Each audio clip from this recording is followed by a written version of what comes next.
Hello friends, it's John Klein III, and this is episode 18 of Shadow and Flame with Magic, the podcast, and today we're going to review Generation X issue 4.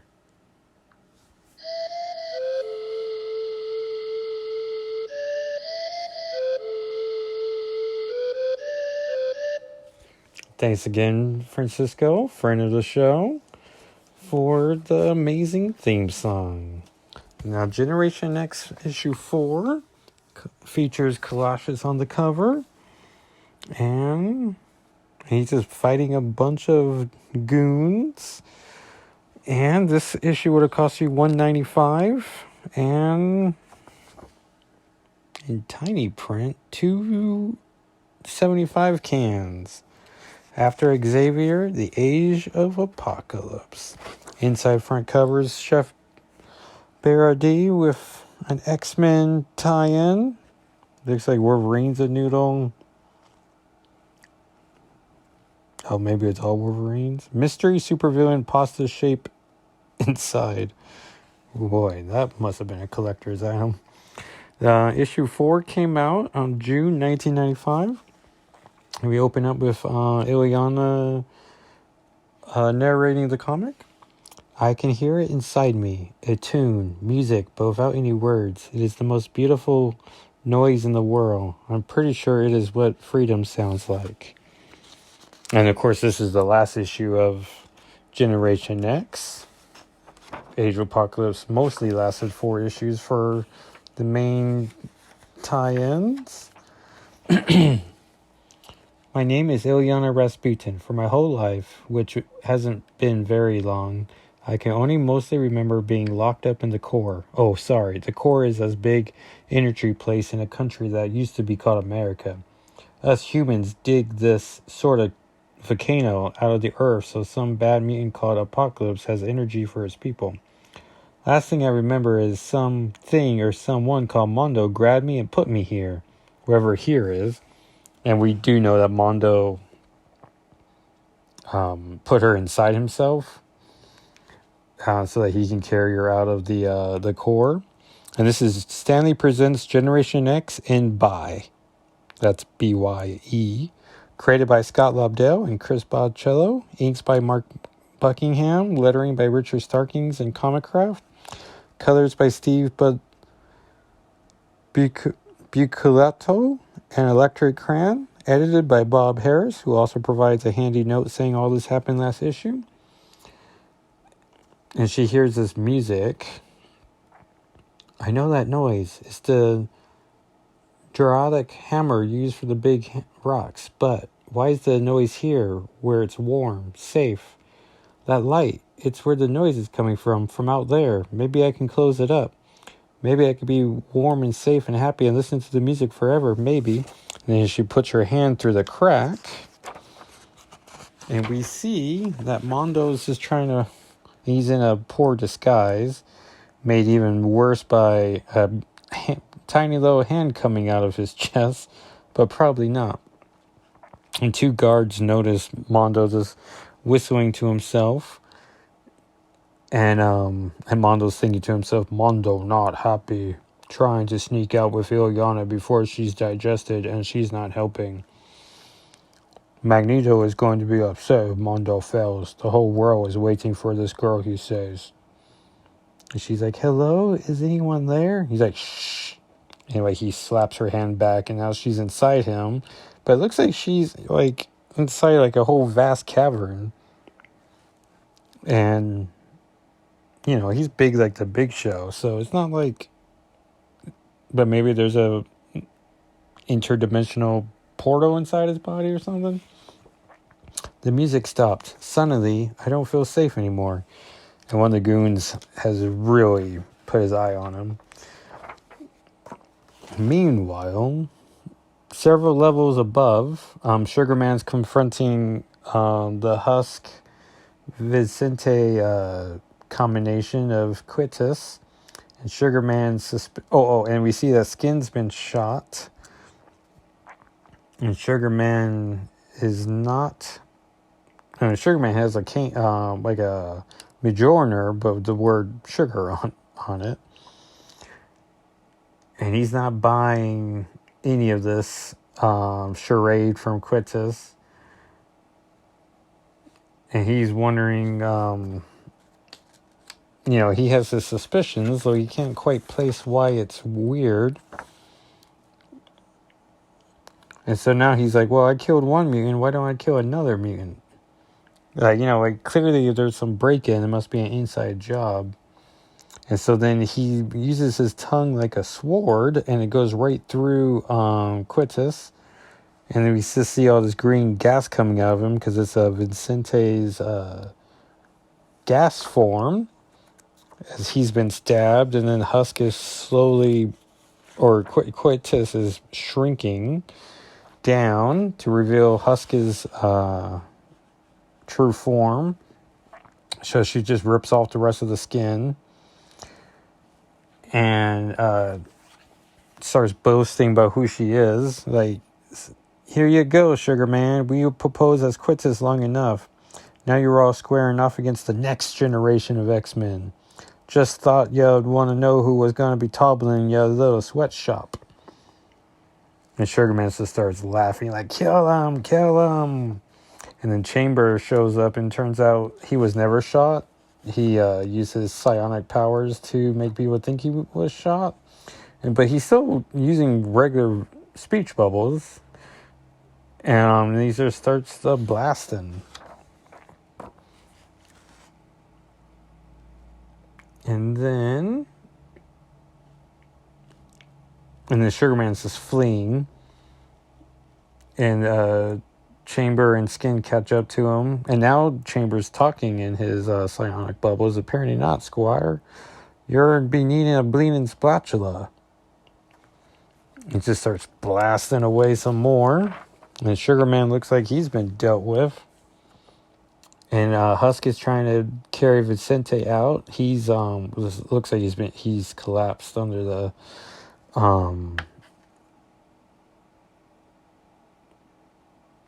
pain of being stabbed. And I'm seeing something, but I'm like, did I miss it? Just all of a sudden Colossus is here. And he's like, I don't want to have to repeat myself. Know-it-all claims Mondo has found the Illyana. I want my sister. I want her now. And then we see Sugar Man just like slinking away below. And Mondo's punching the goon that spotted him. He's like, stop that. Oh, I'm sorry. Mondo's being punched. And finally, Mondo, which part of Stop That didn't you understand? And then he sinks into the floor, and then the henchman, just like, because he's overcommitted to punching him, has leaned way over the cliff. And the goon's buddy's just like, the intruder just melted into the cliff. Where'd he go? Mondo right here. He's like, you heard me telling him to stop hitting you, right? And with a sigh, Mondo pushes the goon's buddy off the cliff. And then little Eve shows up. He's like, excuse me, sir, Mr. Mondo. I know you're a good mutant and all. Now you took Yonda inside yourself. Last issue, Bob. But I was kind of hoping you'd take me too, away from here, please. Only room for one inside Mondo. Sorry, but it's just that, well, Mondo will try. And then Chamber and Skin have caught up to him. They're like, we're not here to rescue every little girl. We just need the time-traveling little one. And he's like, no worries, team. Illyana is safe as safe can. Good. And then we get the beginning of a 4-page ad. 1961, Marvel launches the modern age of superheroes. 1975, Marvel launches the modern age of mutants. Now, Marvel announces the age of Ultras. As clearly Marvel has bought the Ultraverse, the Ultra line of comics. And Ultraverse Comics 1995, every decade or so, some new phenomenon takes the comic world industry by storm. But not that storm. And changes the way you read and collect forever. Marvel started the trend in 1961, the launch of the Fantastic Four. In 75, Marvel struck again the relaunch of the X-Men. Both times comic book history was made. Now it's 1995. Marvel has acquired Marvel Comics, is about to make comic book history a third time with the Ultraverse and the Age of Ultras. And I guess there's a crossover called Black September. Using best-selling Marvel icons such as the Silver Surfer, Loki, Thor, Black Knight, the Infinity Gems, and the Avengers, and combining them with Prime, Rune, Mantra, Ultra Force, and Lord Pumpkin. Marvel and the Ultraverse have created the Ultraverse Spine, a 6-month series of events that begins in April, Rune Silver Surfer 1, and ends in September, Black September, an event that will change the way you think about the Ultraverse and the Marvel Universe forever.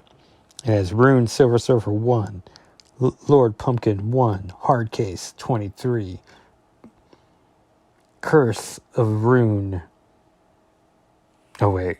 Ultraverse 8, Mantra 22, Ultraverse Avengers Prelude 1, Illuminator 3, Lord Pumpkin 4, The Nightman 22, and the other Lord Pumpkin's issue 1, so I don't know what's going on in the other 3 issues. They just bleep out.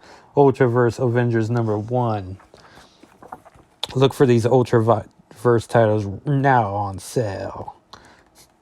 Where it's like, alright, everybody. But for a moment there, Marvel did own Malibu Comics. And I think their coloring took a step up, and that's Malibu's true legacy. And then Mondo collapses, and Chamber's like, Mondo? And Skin's like, Sugar Man's tongue? And Ileana's back to narrating. The first face I see is so sad. The next one looks like hate. The last is worse than a nightmare. It's the Sugar Man, and he's got me. And he definitely does, and she is scared. And grossly, Sugar Man has his whole, wicked tongue, wrapped around her. And he's, 7 times the size of her. And he's like, so this is... When Sugar Man talks with, no gaps between his letters. So I guess it's so this is what all the fuss is about, was it? This little... Jinling, this flat scan was worth Magneto sacrificing his new corp for a suicide run. Wonder what will happen to the X-Men carefully laid plannings if I accidentally killed her on purpose, maybe swallow her whole or And he's just here, no. I only see him for a second, falling out of the air like a big shiny mountain.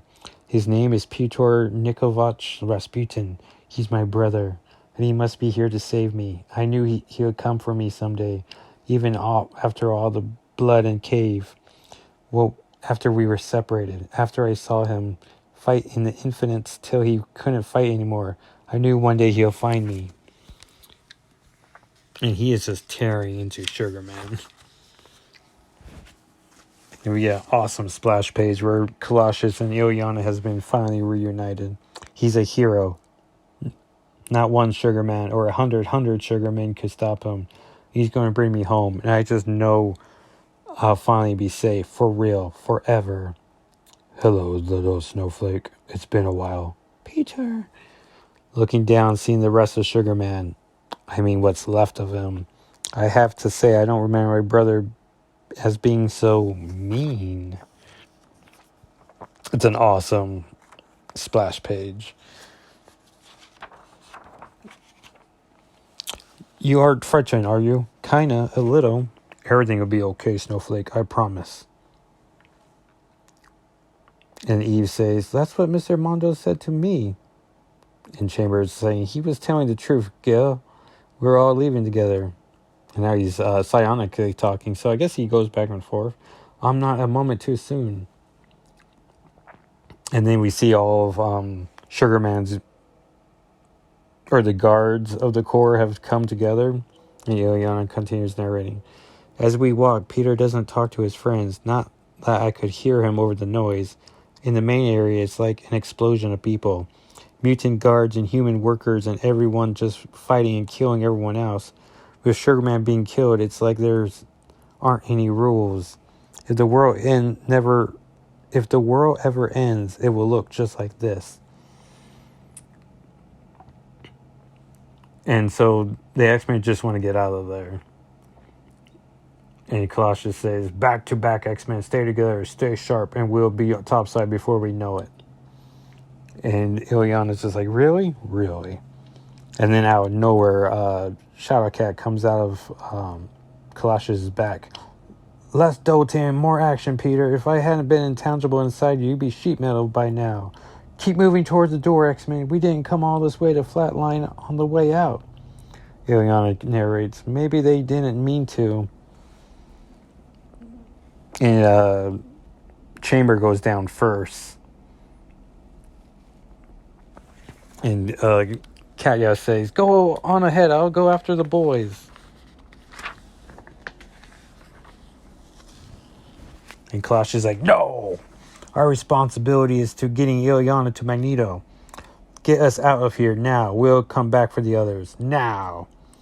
And Kitty's like, you selfish. Or Katya. And you just see Husk like, don't leave us. Vincent has stopped breathing. He ain't gonna survive another. Ileana narrates, I can't hear her anymore. The backup the mutant guard was asking for just showed up. And anybody can hear now is screams. And all three of us start to float away. I can see her face. I'll remember it for the rest of my life. It was just sad, Husk, with Vicente on her back. As like the same panel, but it keeps like zooming out like by 10. And it's just heartbreaking. It's like, is Husk going to make it? Are they coming back for them? And probably my favorite page of this whole thing, you get the three, Katya, Piotr, and Ileana. And you see Kitty phasing through. And the phasing, like, they all look like ghosts, which is pretty cool. And Kalashi's like, Katya, what are you doing? You're making us solid. We need to get Ileana to Restchesha. She's safe now. You can get her clear from here. I'm going back. That's madness. Here, take Ileana. I'll go back. Are you? I refuse to lose my wife and my sister. Besides, I'm better suited to the Katya. Now go. We'll catch up with you as soon as we can. Ileana says, my brother must be the bravest man in the whole world. Let's hope so, Ileana. Let's hope so. And as she narrates, I don't know why she's worried. I mean, Peter can do it. He'll find the other people on his team no matter what. Nothing can stop him. And as we see, Colossus White lands on two goons in front of the tunnel as he's racing. He's like, have to reach the door before it closes. Must push. Basmae. And Ileana's like, nothing can stop him. Nothing.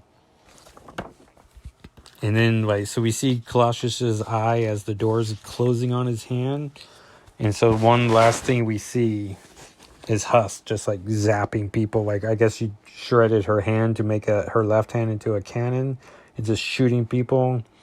I definitely don't see, and I guess it's only her because I don't know where Skin would be in this fight. And Ileana keeps narrating, no city, no matter what the odds are, I know him. He'll fight and fight until he'll win. He came to rescue me and his friends, and he won't surrender so long as he can save them too. It's not like he would leave them for any reason. And then Husk sees the door closing, and she just sees Colossus's eye.